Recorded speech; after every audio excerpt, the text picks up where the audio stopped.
ओम गणेशाय नमः। ओम सरस्वती देव्याय नमः।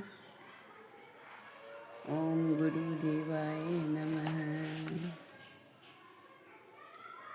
तेरे भावे जो करे भलो बुरो संसार, तेरे भावे जो करे भलो बुरो संसार, नारायण तू बैठ कर अपनो भवन बुहार, नारायण तू बैठ कर अपनो भवन बुहार।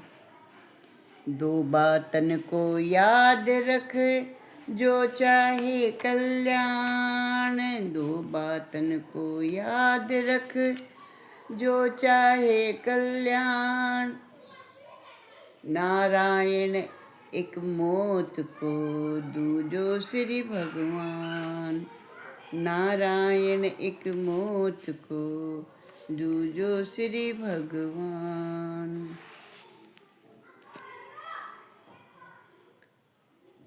दिन का चैन रात की निंद्रा, दिन का चैन रात की निंद्रा, दोनों खो कर बैठ गई, मैं दोनों खो कर बैठ गई।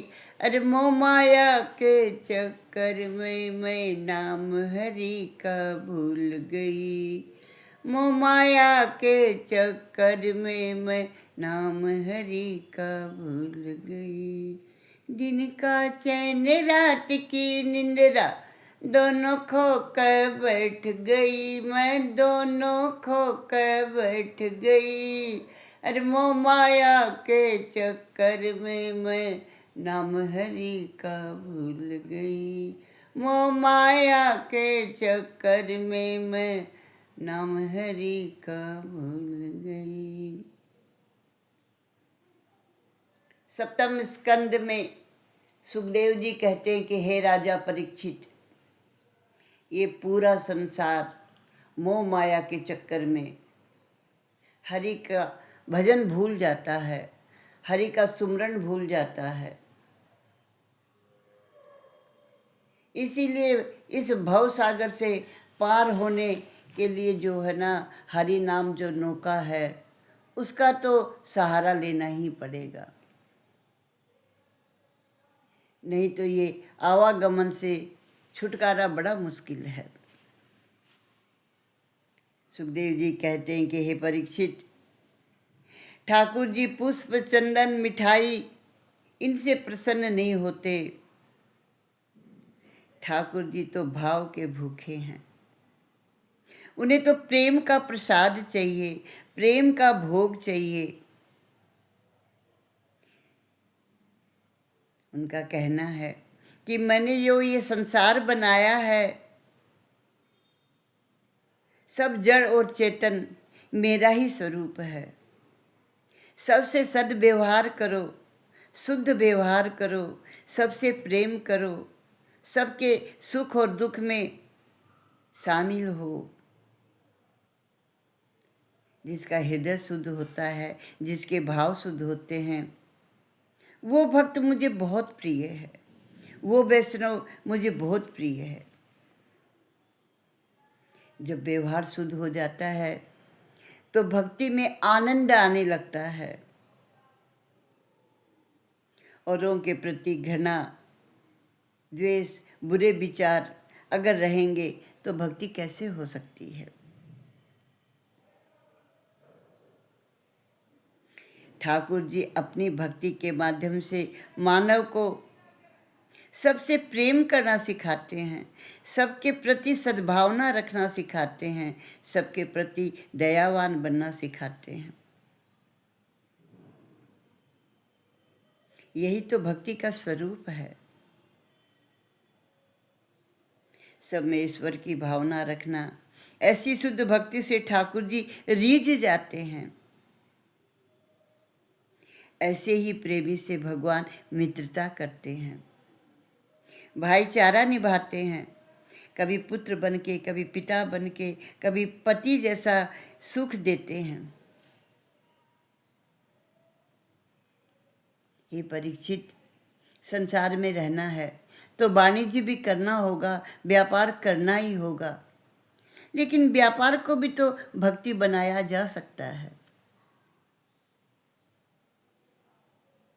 व्यापारी को नफा भी कमाना होता है, क्योंकि कुटुंब चलाना है, उसी में उसे धर्म आदि सारे अनुष्ठान भी करने हैं। नफा कमाना अपराध नहीं, लेकिन अनुचित नफा कमाना अपराध है, पाप है। ग्राहक में ईश्वर का दर्शन करो तो व्यापार भी जो है ना भक्ति बन जाएगी। एक का दो, दो का चार तक तो बात ठीक है, लेकिन एक का 50, एक का 100 कमाना ये अपराध है। जिसके पास ज्ञान है उसे ज्ञान बांटना चाहिए।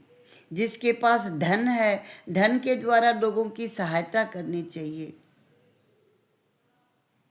ईश्वर की कृपा से हमें जो कुछ भी मिला है वो केवल खुद के लिए नहीं, खुद अपने परिवार के लिए नहीं, औरों के लिए भी भगवान ने हमको दिया है। आजकल कथा भागवत लाखों करोड़ों में होने लगी है, ऐसा नहीं होना चाहिए। ऐसे सौदे करने वाले धार्मिक अनुष्ठान के जो ज्ञाता हैं, ज्ञानी हैं, धीरे धीरे ज्ञान क्षीण होने लगता है, प्रभु की कृपा दूर हो जाती है। लेना ठीक है, घर परिवार चलाने के लिए लेना भी चाहिए, लेकिन इतना लो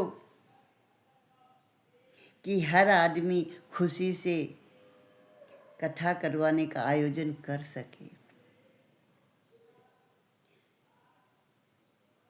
हे राजन, अनुभव करो कि प्रभु जो है ना सर्वव्यापी हैं। मैं जो बोलता हूँ भगवान सुनते हैं, जो मैं देखता हूँ वो भगवान देखते हैं। तो इस प्रकार की भावना रखने से हे राजन हम पाप करने से बच जाएंगे।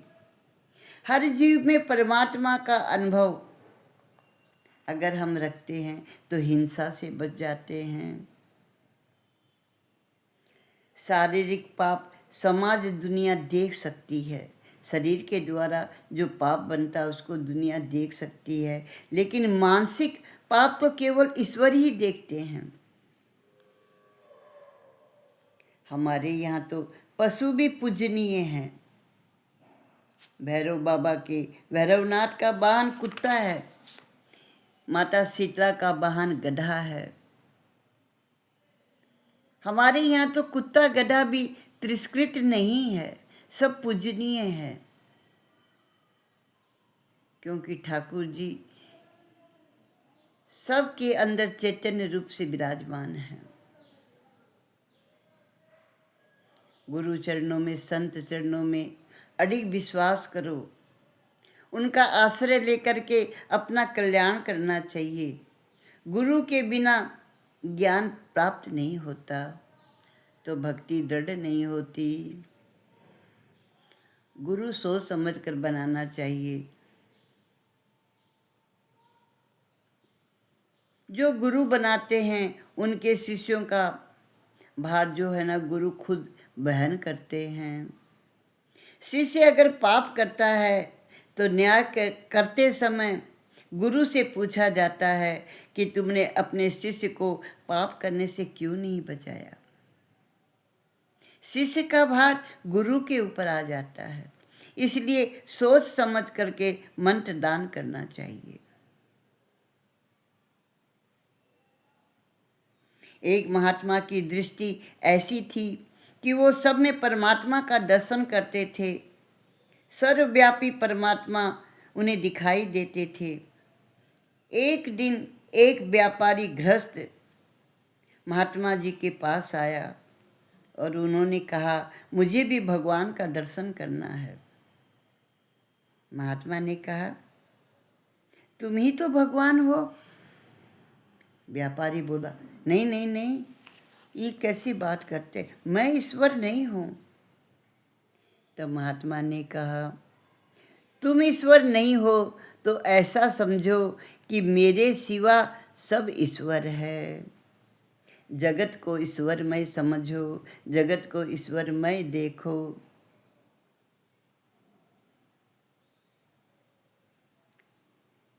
जाओ, तुम्हें आज से यही काम करना है, सबको ईश्वरमय देखना है। उस गृहस्थ व्यापारी ने वैसा ही किया। धीरे धीरे उसने सब में परमात्मा को देखना शुरू किया तो उसका व्यवहार शुद्ध हो गया। व्यवहार शुद्ध होने से मन शुद्ध होने लगा। एक बार महात्मा जी ने पूछा, क्या तुम्हें शांति मिली? व्यापारी बोला, हाँ नाथ, मुझे बहुत शांति मिली है।